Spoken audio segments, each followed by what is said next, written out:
Hey, everybody. Welcome, welcome, welcome. Great to have all of you tune us in, turn us on. We are here with Christine Clark. Okay. So what I'd love, so I've gotten to know Christine over the last couple of months. And one of the things, here's what I want to say. You know how you know when you meet somebody that's in their zone of creation? What Yeah. starts to happen is they show up and they have this brilliant coaching platform called Forging a Life. And the truth in the creation of katana, truths in creation of katana, and we'll maybe touch upon that so you see where we're coming from. Mhm. But when you look at her, when you think about her life, self-employment, coaching platform, entrepreneurial lifestyle, a speaker, a trainer, and we then look at what she has done to create a platform that we can actually understand, like forging, Mhm. and then to use I don't know if I'm gonna the phases of what it means to forge and create this katana, and you'll see this in her background. Today's show is about this work of creation. Do you believe you are? And if you believe you're a work of creation, do you believe that you can shape yourself? Or do you believe that you're a victim of the environment? Do you Mm, believe you mm. have what it takes to get fired up and move forward or step backwards? Yeah, you gotta believe. You gotta believe that you I just, are a work of creation. oh my God. Absolutely. And that's really where I want to start because I haven't always believed that Mhm. in myself. Um, but I did get tapped on the shoulder at an early age, which helped me believe. And I want to start the conversation about that. And you said it best. What does that mean for us to say to our listeners, you got to believe? Absolutely. We are a work of creation. We are in it. If you're engaging um, with life, if you're engaging with your business, you're in the process. You're in the process. And I understand what you were just said about not always believing that. Yeah. I've gone back over the last, at least 4 weeks, maybe 6 weeks, trying to revamp some of my content and get it down to the core, what's my message? And there's a lot of days where it just doesn't feel like it's happening. And we think, what's wrong? Where did I lose my mojo? But no, you just have to stick with it. Have to continue to believe and stay in the work. Yeah. You know, one of the things that I'm really clear about in being able to chat with you over these months and really part of today is there's a level of truth, right? When we're talking about forging and we're talking about the art of forging a katana, by the way, let's tell people that what is behind you is a katana. Let's Right. just, Yeah. There we for those go. that don't know, right. Yeah. And they can listen to previous shows because we talk about how you made that or how it is made. Um, Right. let's talk about where to begin because a lot of people say, great, I believe. Now, where do I begin? Where's the initial forging? When's that going to happen, Christine? How does it happen? It already happened, Pat. Yeah. Dang. Right. Yeah. When I, we're, initially we're drawn out, and what we want to do and, initially is we have to understand what shaped us, what happens. Because as small children, we imprint on what's around us. And our only reference is, um, I did this, I made this happen, and then we take verbatim what's happening around us. This is how parents are, this is how moms are, this is how families operate until we get out in the world and we got some more reference.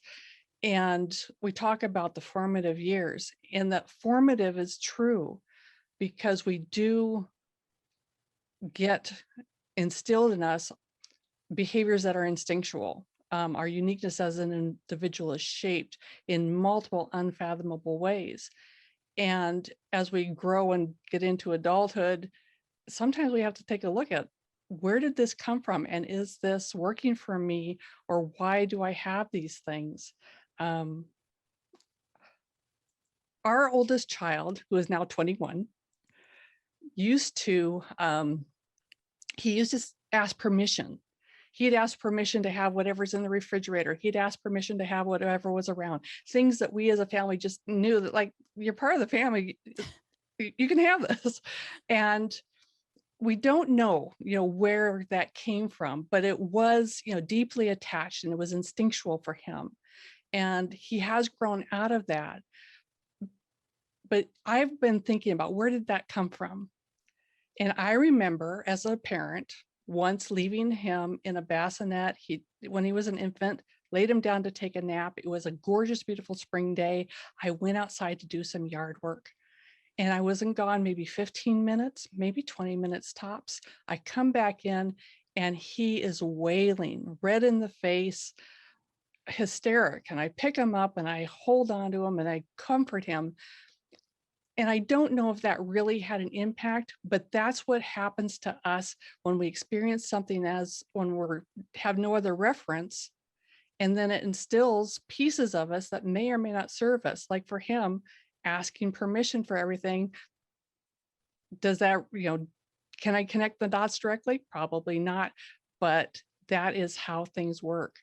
And then you have to recognize, what our reflexes are, and what's helping us, what's not, and how can we change that? How can we go back and rewrite, some of that stuff that happened before we were even aware?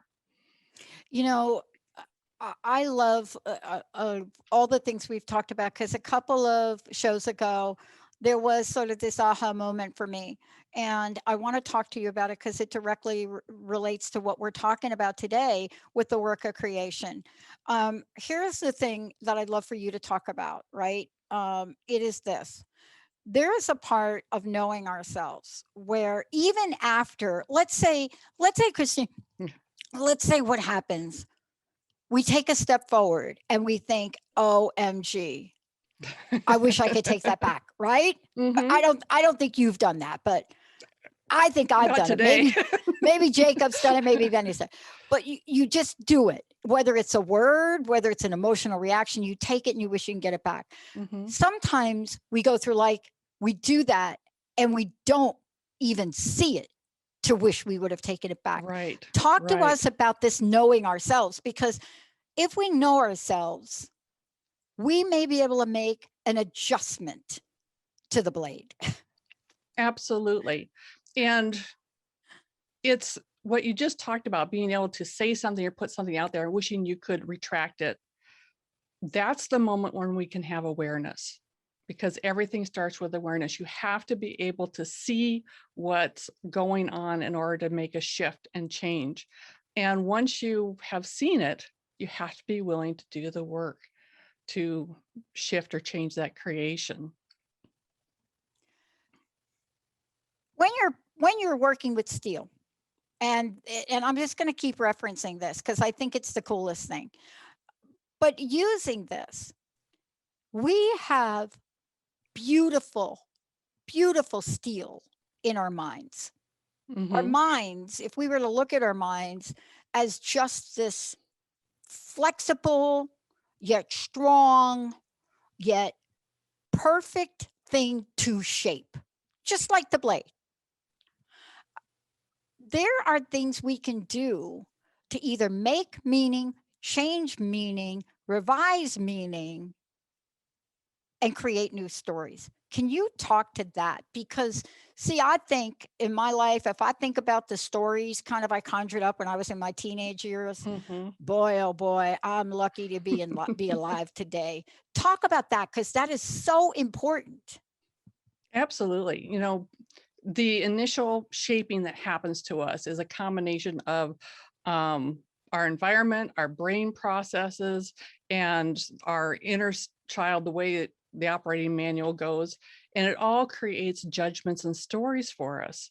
And we learn these things and they become embodied, and then we don't even know that they're happening until we get some awareness, until something happens. And, you know, if you get too close to the fire, you're going to get burned. That's a good lesson to know, and it's a good one to hold on to. But there's other things that are embodied in us that are not serving us, like getting overly stressed out. I mean, when I was in direct sales, I would go out and I was so stressed prior to going out to do a party because everything had to be perfect. I had to have everything in place. Had a friend come in and visit me from out of state. We were going to go do a party at my stepmom's house, and I'm getting ready. And my friend says, Christine, breathe. Just take a breath and breathe. And it was that moment where I realized how strung out I was. And I was so caught up in the perfectionism rather than the fun of going out and doing this work. And it was that piece that brought the awareness that I was able to then shift my perspective and grow a little bit and let go of this idea that I have to show up a certain way and I can just be myself. But it takes being in it, and it takes having the awareness and then choosing to do something with that. Wow. I want to take a short break because when we come back, I think what we're going to be talking about is one of the most critical points, I think, in the body of work that you do. And it is that idea of forward motion. But what does this mean to be looking inside the curve? What Yeah, happens in that process, that that's right. pre-curve? What is that Where work about? goes. Well, am I making a katana or am I making a fork? Let's take Right. a short break. But before we do, how do people find out about you? Let's give them your website. Yeah, people can find me at sunglowtransformation.com. I am also on Instagram and Facebook and LinkedIn, all under Sunglow Transformation. It's easy. Live in your path. When we come back, everybody, we'll be right back.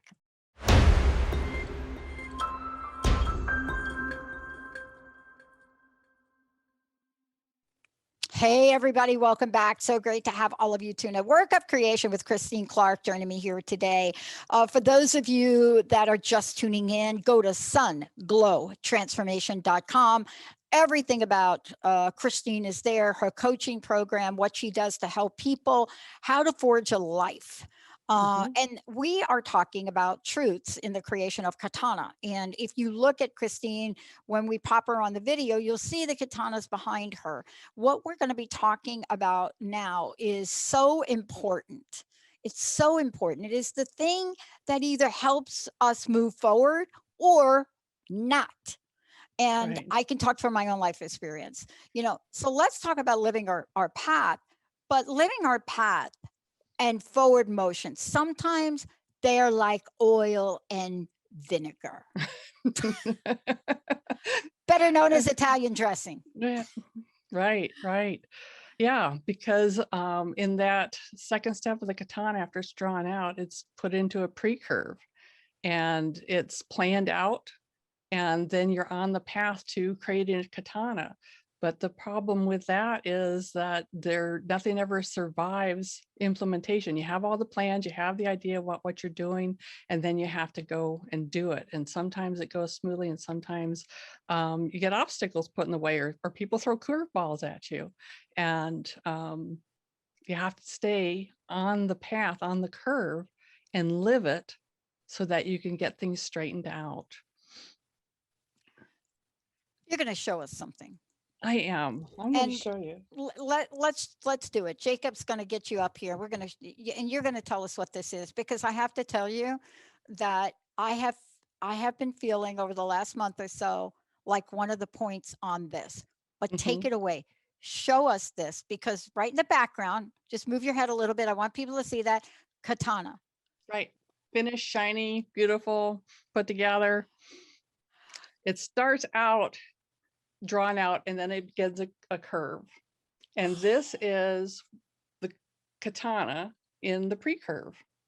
And the weird thing about this is the underside, the inside of the curve is what actually becomes the edge.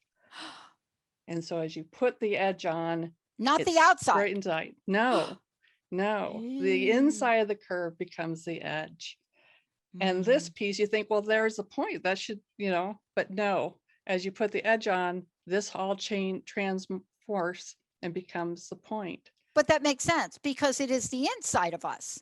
Right. It is the inside of us Right. that creates the edge. It's going to be a sharp edge. We're going to be able to slide through it. It's going to not be a sharp edge. It's going to be a damaged edge. It's the inside of us. It's the inside of us. You Yeah. have to do the inside work. And the cool thing about the pre-curve and the working is as you engage, as you do the work, yes, you're going to figure out new strategies. You're going to figure out new ways of doing it. You get to be creative. And as you are doing these pieces, you're also changing who you are inside. Absolutely. And the only way to get there is to engage it, to do the work and put that edge on. I want to ask you about, I want to talk about a couple of things here for a minute. Learning.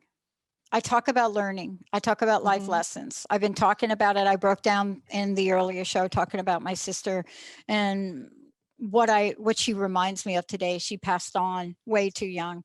But I'm really struck by the fact that I'm now absorbing and learning some of the lessons from her. I want to ask you, in this stage, sometimes it feels like we cannot learn a single thing. Like I'm standing on the edge of that, like during the break, you put that thing on top of the blade, Right. And you said, that's us. I think you said that's me. And I think I feel like that. Right. Where I'm not moving, I can't see like where I'm going. Tell us about how this becomes our greatest learning. Right. Because when you're on the curve and you're doing the work and that's you, and you're looking forward and the curves down and away from you, you cannot see the path. Even if you've planned it all out, the plan's there, but you can't see it. And you have to step in and you have to implement and you have to do the work somewhat in faith, believing that you can accomplish what you want to get. And as you do the work, a little bit more gets to be seen. And sometimes we're at this point where it feels like we're hammering away and we don't get to see anything more forward. It's blank out there. We're staring out into space and thinking, where am I and how do I get where I want to go? Because we're doing the work and we're not feeling like we're getting anywhere. Yeah. Yeah. What I'm really struck by is what you showed us. Hold that up again if you don't mind. I don't know if you still have it. Okay. This is a phase we're looking at in the creation of katana. It's also represents our own creation. And behind you represents a final. The finished product, right? The finished product. How, and so I know that if you've made a million of these, right, you know that you're going to get something. But in life, when we are at that place, it's hard for us to hold the faith that even if I don't see it, I am going to be able to adapt. I'm going to be able to change. I'm going to be able ... Yeah. And doing the work is where your greatest learning is going to happen. And you're going to get self-knowledge from doing that inner work. You're going to get insights from your actions and from your outcomes. And only by sticking with it and repeating the process and staying in the work do you get what you want. I do some pulpit supply in my area. I'm a lay speaker. And so every so often somebody calls and says, hey, can you fill in?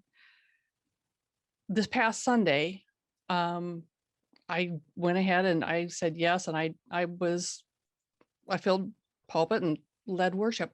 But what happened to me last Sunday was that I felt that the message went from my head down into my body and it shifted.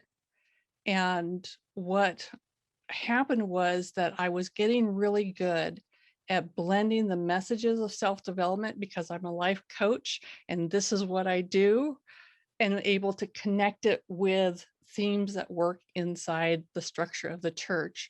And quite honestly, Pat, I enjoy speaking, but sometimes these two pieces were very difficult to meld.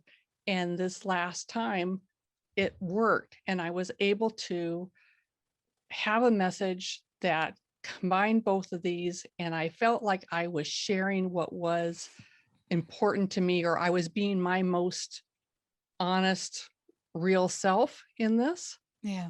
Now I've been filling in off and on for years, and this time it clicked. So that's what happens. You have to keep showing up and going back. If it's something you enjoy, if it's something that you want to do, and you have to keep doing the work, eventually it'll click. And that's doing that work on that pre-curve. And eventually you'll see a little bit further down the path and something will fall into place. And it's like, yeah, okay. And then you keep going. You know, um, as I was getting ready to do this show with you and I was thinking about this, I was thinking about how many times, that I could think of, the things that came to mind where I was in this stage, right? And here recently, I find myself in this stage Right. for a lot of reasons. Um, and sometimes, sometimes things happen, for example, and we are in this stage and we are at the point where we are either going to respond in a way that says, yes, I can fix this, I can adjust this, or I just feel the agony of defeat. And you talk about insights from actions and outcomes. And Right. I just want to drive that home for a minute because even if a disaster is on the verge of happening, there might be an insight that would help us in the future, right? Absolutely. Absolutely. You get to learn, and you learn more from the crashes and from the burn than you do when things go smoothly. And yes, you can learn more about processes and technical understandings, but nothing compares to the self-empowerment that occurs when you learn about yourself, when you are challenged, when you have to meet your fears, when you have to face those demons that say, I don't know what's going to go on, or I think this is all going to blow up. And those are the parts that reach down into our core and yeah, we can question, do I have what it takes? When you stay with the work, you're going to find out, yes, you do. And there's nothing like that piece. Yeah. Yeah. We're going to take a short break because when we come back, that's what we're going to talk about next. You know, how often have we used the word grind? Yeah, I'm in a daily grind. Yeah, grind. Yep, just grinding away at Just this. grinding away. Just Yeah. grind. But what if your grinding could produce a beautiful katana that's behind Christine? Mm-hmm. What if you could see that the grinding is not for naught? It is for that pathway we talked about in initial forging. Mm-hmm. Even if you're feeling like you're grinding and you're just chasing your tail, Christine Clark is going to take us on that journey because that's what she does. She helps people forge a life. We're going to take a short break. We'll be right back.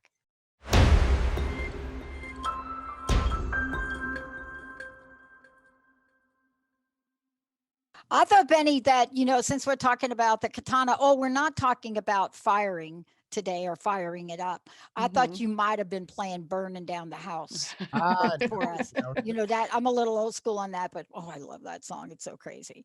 Um, hey, everybody, look, I love what Christine Clark has done because I relate to these metaphors. Not everybody will, but I relate to this.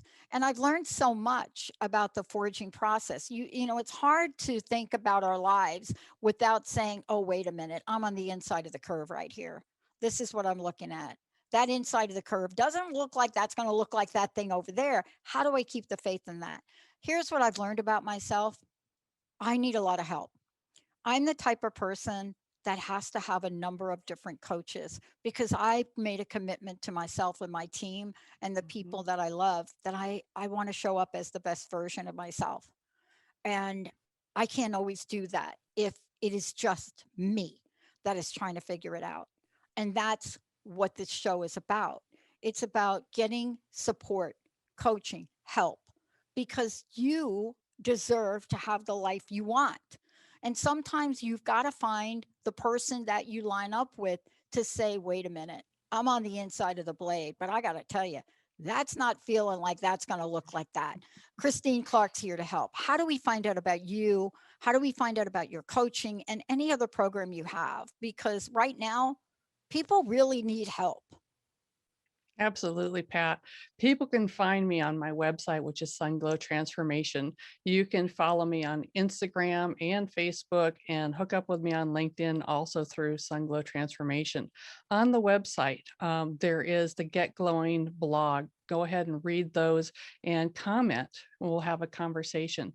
I work with people one-on-one, which is the most empowering connection that there is possible. I also do small groups, which I call masterminds, where we do some content, we have some accountability, we check in, and we keep ourselves moving forward and getting to where we want to go. I also do training and speaking. You can bring me to your people and have a conversation or just share some good inspiration. But those are the different ways that you can connect with me on the website. There's a link to just click and say, hey, this is what I want to talk to you about, or I just want to have a conversation. You can book yourself a free coaching consult just to try it on for size and see if we're a fit, maybe move you a step forward.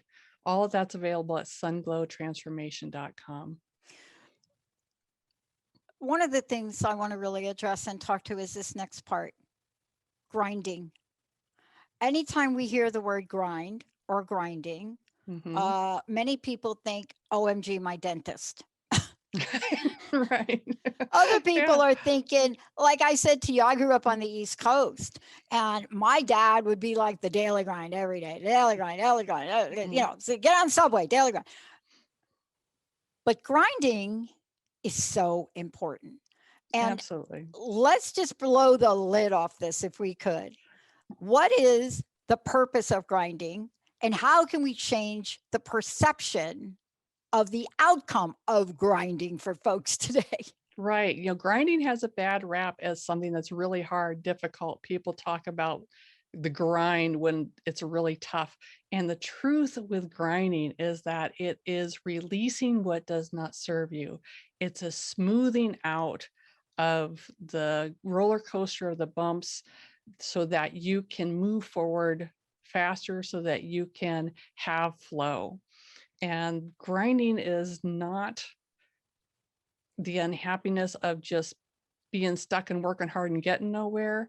Grinding's about freedom. Grinding's about letting go so that you can achieve your goals, so that you can have some fun along the way. Um, we have problems. And sometimes we have problems because we choose to have problems. And grinding is releasing. So if you're in a situation where you have a problem, you can remove yourself. You can talk, speak up and work something out, change it. Or you can decide that this is what it is. I can't change it. I don't have the means, so I'm going to accept it. And then let's just allow that this is what's going on and Mhm. release the energy and quit just focusing on this piece.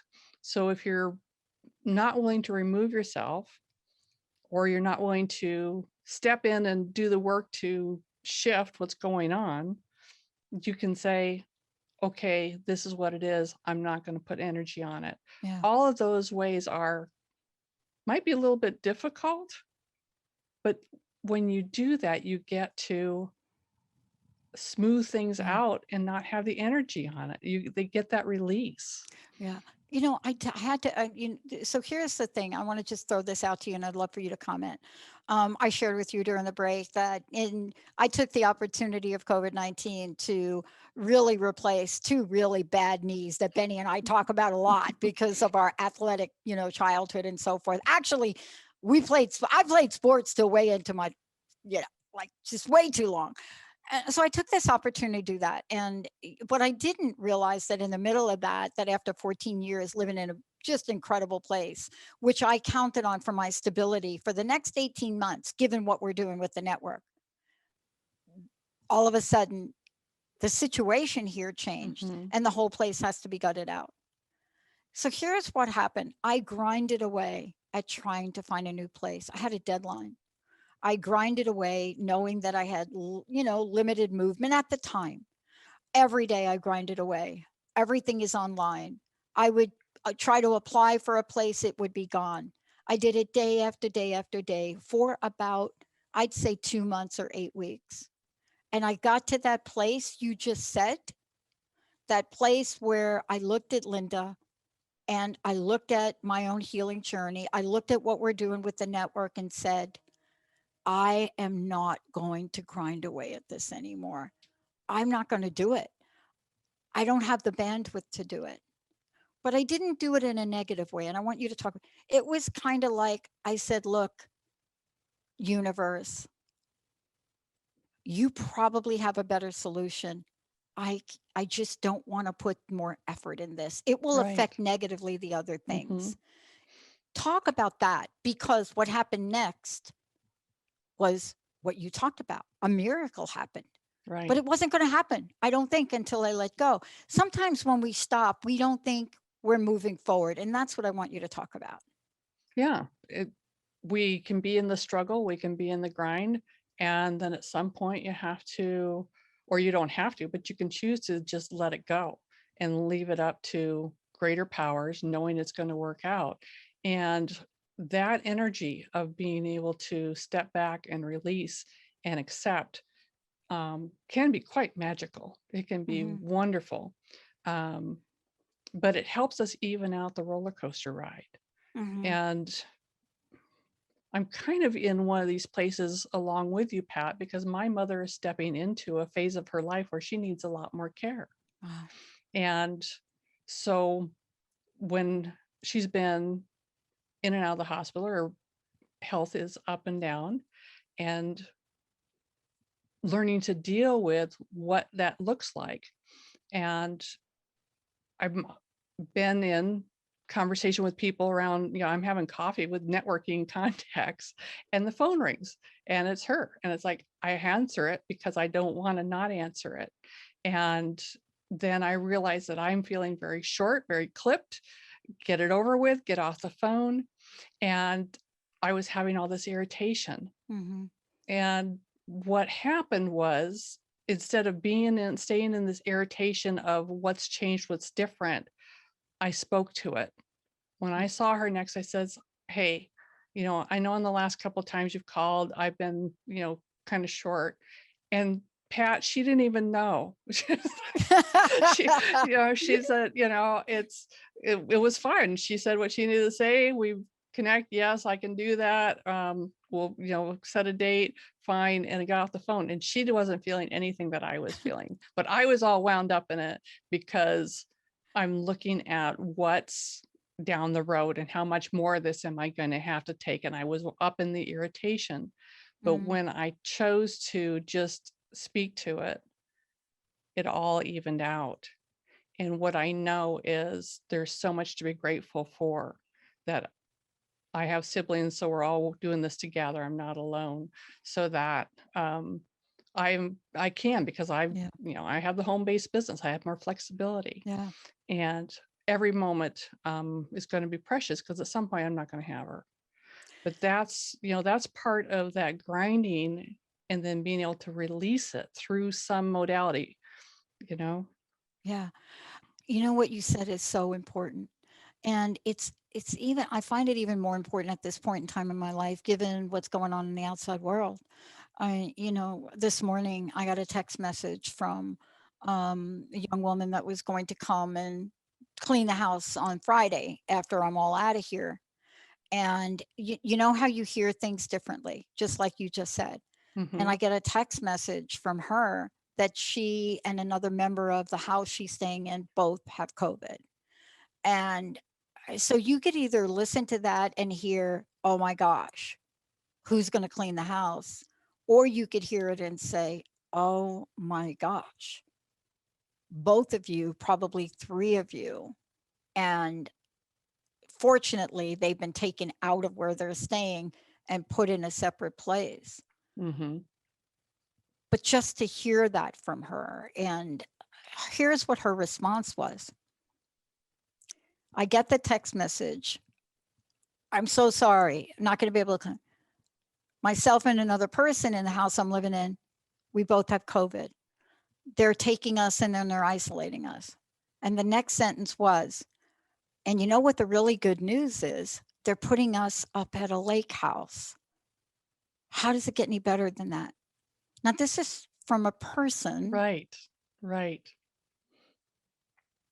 That's the response, right? Right.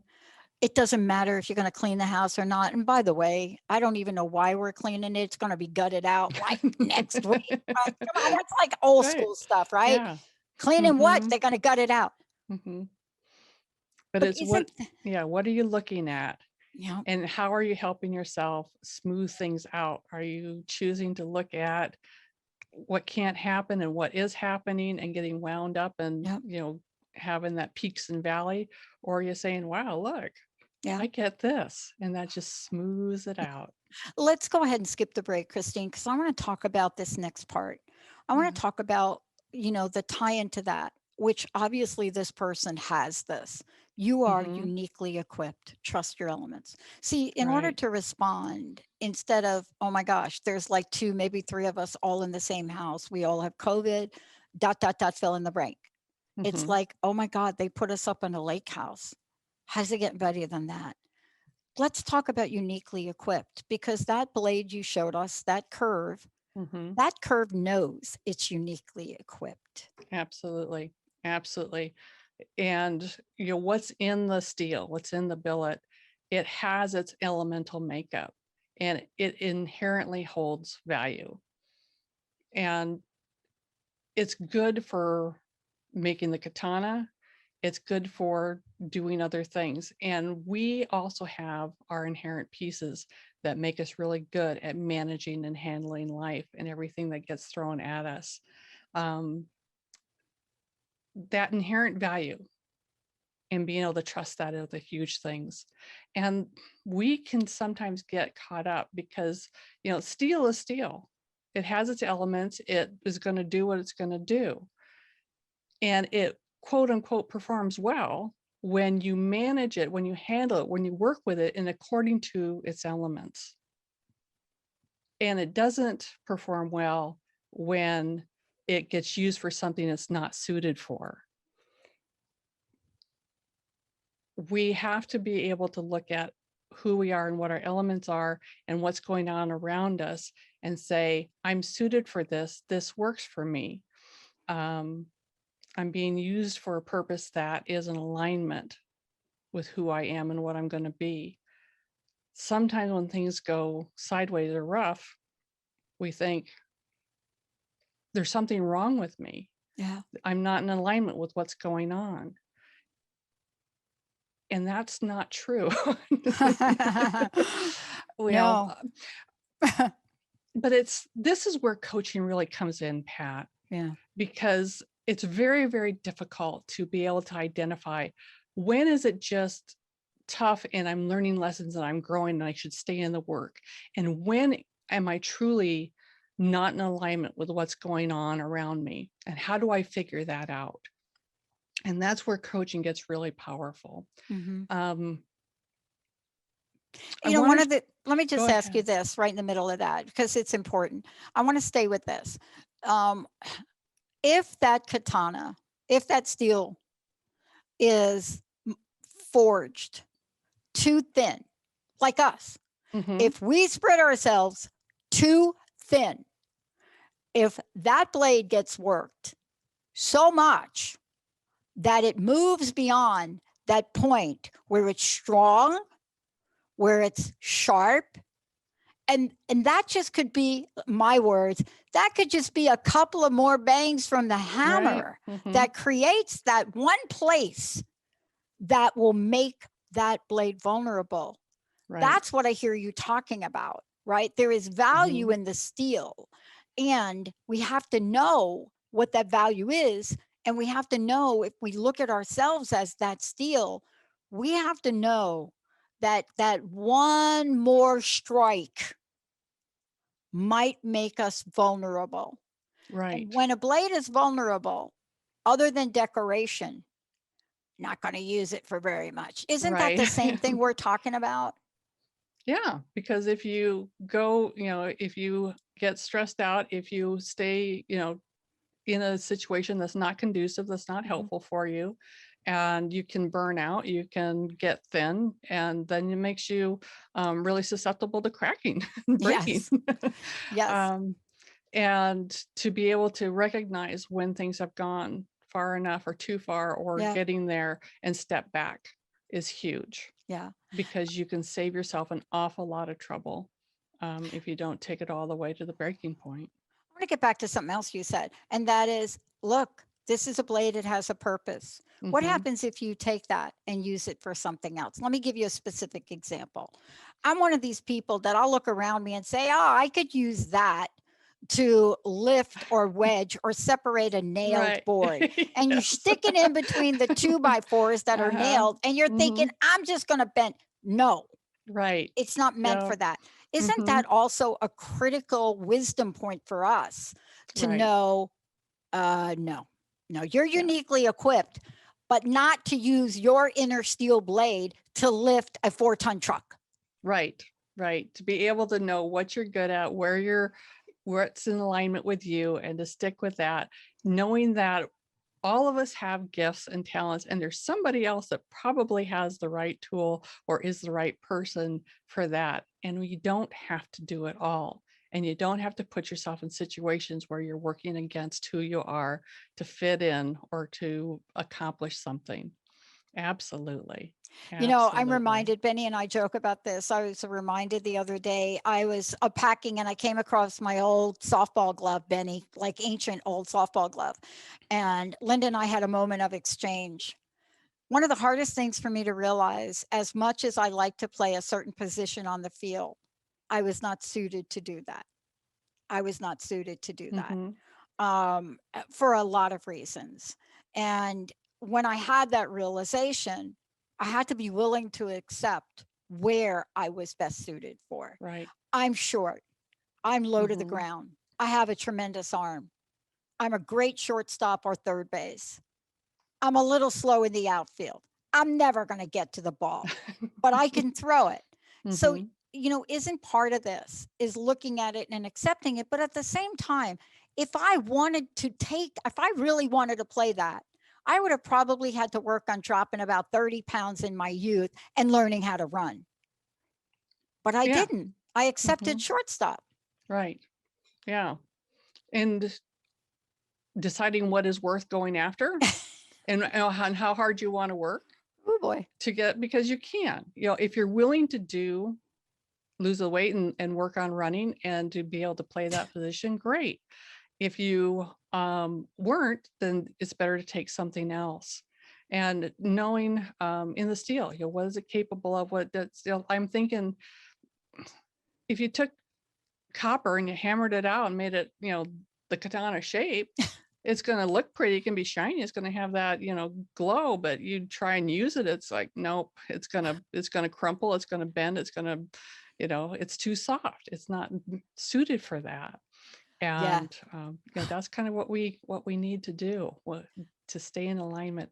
Um, Yeah, please go ahead and talk about this. And also, I want to make sure folks know how they can work with you, because we don't want to get to the point of failure. We want to be able to recognize these things and then get some help. Right, absolutely. So, what I do is I work one-on-one with people. I work in small groups called masterminds. I do interactive training, and I also offer just speaking. All of this is meant to move you along, make get you along your path and help you recognize. And I want to talk about this alignment piece because sometimes we want to play that position, we want to show up. And what's really happening is we are stepping into something that isn't quite in alignment with us. I had the opportunity to work with a um, kind of a big deal personal development company for a while. And I would show up and I would play full out and I would do the extra and really pour myself into it, and repeatedly found that I was stressed out, I was exhausted, and I kept thinking, what's wrong with me? What's wrong with me? And what happened was eventually I got the answer. It's like, there's nothing wrong with you. Mm, The way these people operate is not in alignment with who you are. And they had kind of a culture of chaos and a culture of not having clear communication and a culture of changing plans and this, like on the fly. And I'm kind of a steady Eddie. I like to know what the plan is. I like to follow the plan. And it just was not a match. But because I thought that this was a good place to be and learn about self-development, I threw myself in there until the point where I figured out that I'm in the wrong place, that these are not my people. mm, Fast forward to Transformation Talk Radio, where the culture is one of connection, where the culture is one of communication, collaboration. It's easy to talk to people. The plans are set, things flow, and you folks have a great way of, paying it forward. And you're open to all the different ways of self-development. So yeah, Transformation Talk Radio, there really is something here for anyone that wants to learn to truly thrive.